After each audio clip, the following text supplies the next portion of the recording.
It is January 28th, year 2026.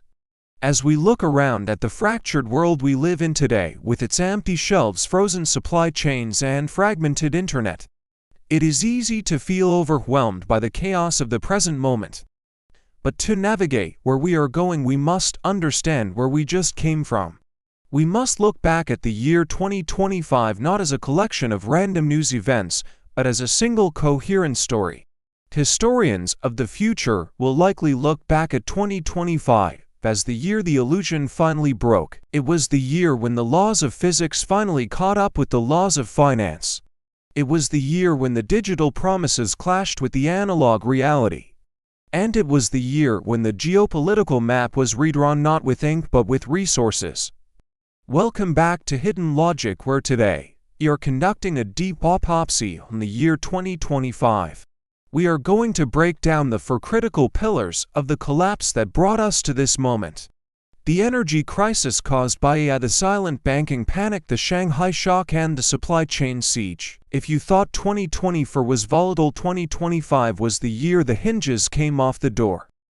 Let us begin with the first quarter of 2025 and the collision between technology and reality. Part 1: The AI Energy Wall. We entered 2025 riding the greatest wave of technological hype since the dot-com bubble. Artificial intelligence was promised to solve everything from cancer to climate change. Billions of dollars were poured into building massive data centers across Northern Virginia, Ireland, and Scandinavia. But nobody stopped to ask the most basic question of all: where will the electricity come from?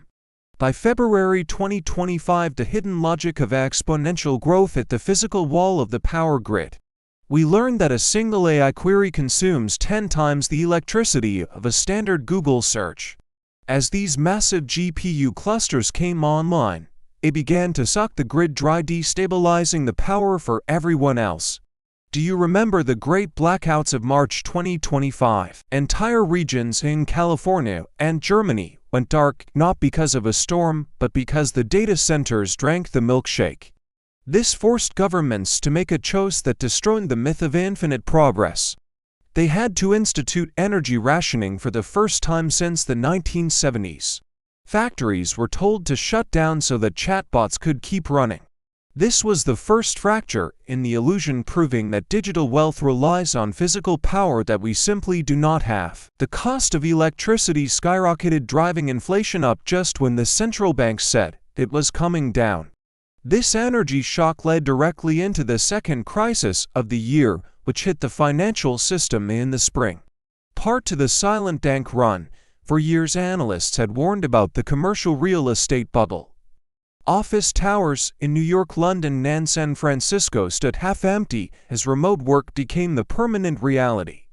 These empty towers were financed by regional banks that were holding trillions of dollars in bad loans. In April 2025, as interest rates remained high due to the energy inflation, the dam finally broke. But this crash looked different from 2008. It wasn't a loud explosion with Lehman Brothers collapsing on live television. It was a silent suffocation. Banks quietly stopped lending. ATM limits were lowered for security reasons.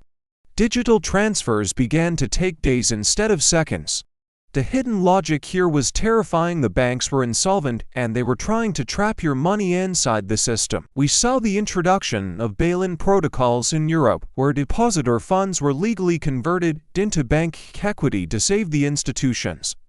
This triggered a massive flight to safety, but there was nowhere to hide. People tried to move to crypto, but the regulators choked the on-ramps. People tried to withdraw cash, but the branches claimed they had supply shortages of banknotes.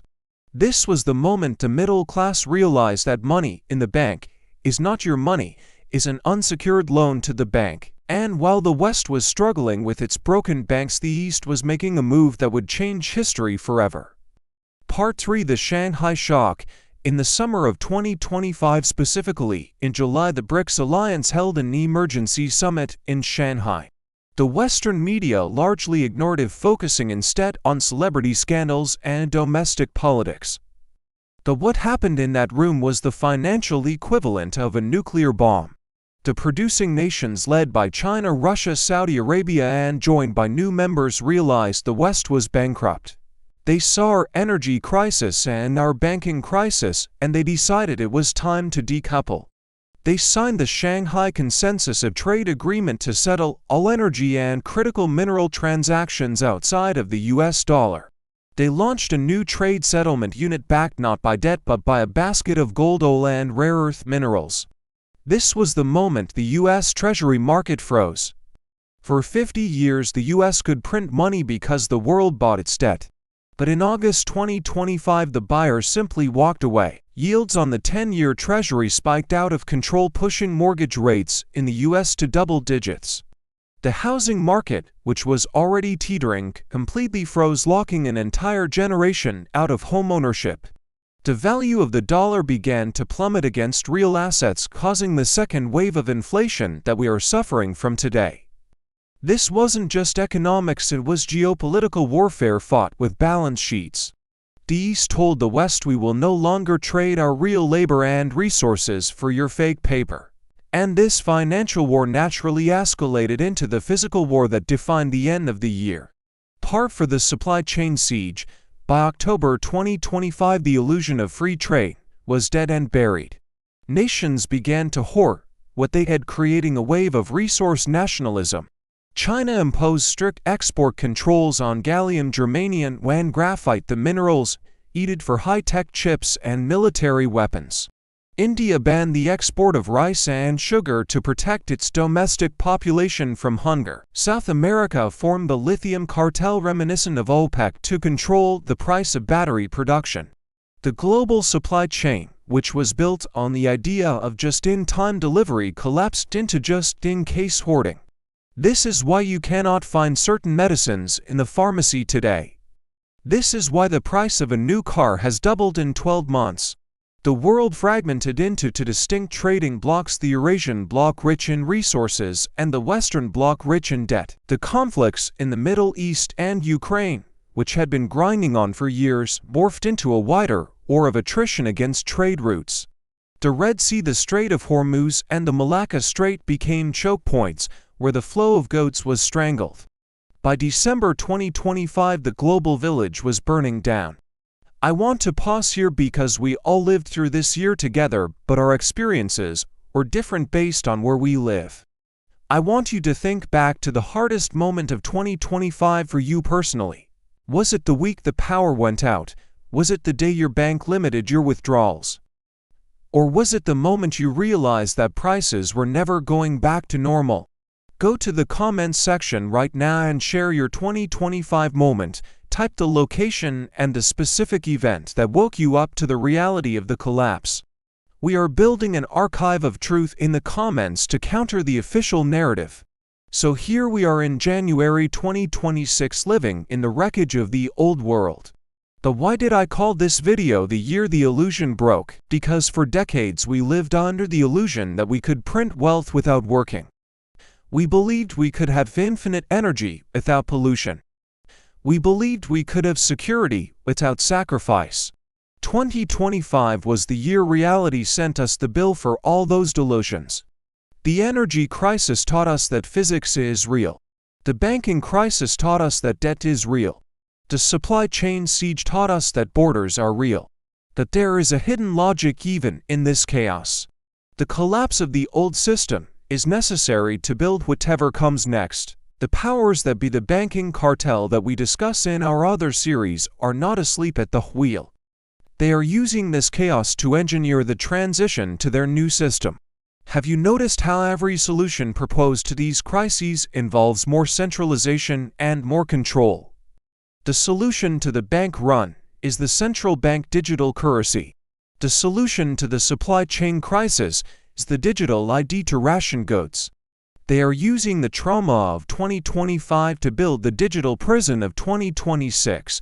This is why we do what we do on this channel. Because if you do not understand the logic of the collapse, you will be a victim of the reconstruction. We are entering a period of history where survival will depend on self-reliance, community, and tangible assets. The era of easy living is over. The era of hard choices has begun, As we move forward into this year, we will continue to expose the mechanisms of control.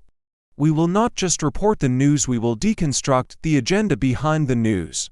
We will look at the rise of the parallel economy, the return of gold, and the fight for digital privacy. 2025 was a warning shot. It told us that the systems we rely on are fragile and failing. Now in 2026, it is up to us to build lifeboats before the ship goes under completely. Thank you for being part of this community of critical thinkers. Stay tuned for our ongoing series on the banking cartel, where we will name the names of those who engineered this crash. Share this video with someone who is still sleeping. See you in the next analysis.